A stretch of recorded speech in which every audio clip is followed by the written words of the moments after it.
આજે જામવાડા ખાતે અધિકારીઓને સાથે મળીને અહીંયા જે થોડા સિંહ બાળના મૃત્યુ થયા હતા એ બાબતે માહિતી મેળવી અને આ રેસ્ક્યુ સેન્ટરની અંદર જે થોડા બીમાર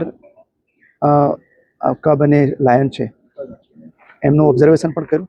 અત્યારે કુલ બંને જગ્યાએ મળીને 17 જેટલા જે લાયન છે એ ઓબ્ઝર્વેશન હેઠળ છે. છેલ્લા 3 દિવસની અંદર કોઈ પણ અઘટિત બનાવ બન્યો નથી અને એ સિવાય બીજા વિસ્તારો જે છે આજુબાજુના એ વિસ્તારોના સિંહ અને સિંહ પરિવારોને એ પણ ઓબ્ઝર્વેશનમાં છે. ડૉક્ટરોની ટીમ સતત કામે લાગેલી છે અને ખાસ કરીને જે ડિવોર્મિંગ કરવાની પ્રોસેસ છે એ લગભગ 500ની આસપાસ લાયન છે, એના ડિવોર્મિંગની પ્રક્રિયા પણ પૂરી કરી દેવામાં આવી છે. મને બોલી લેવા દો.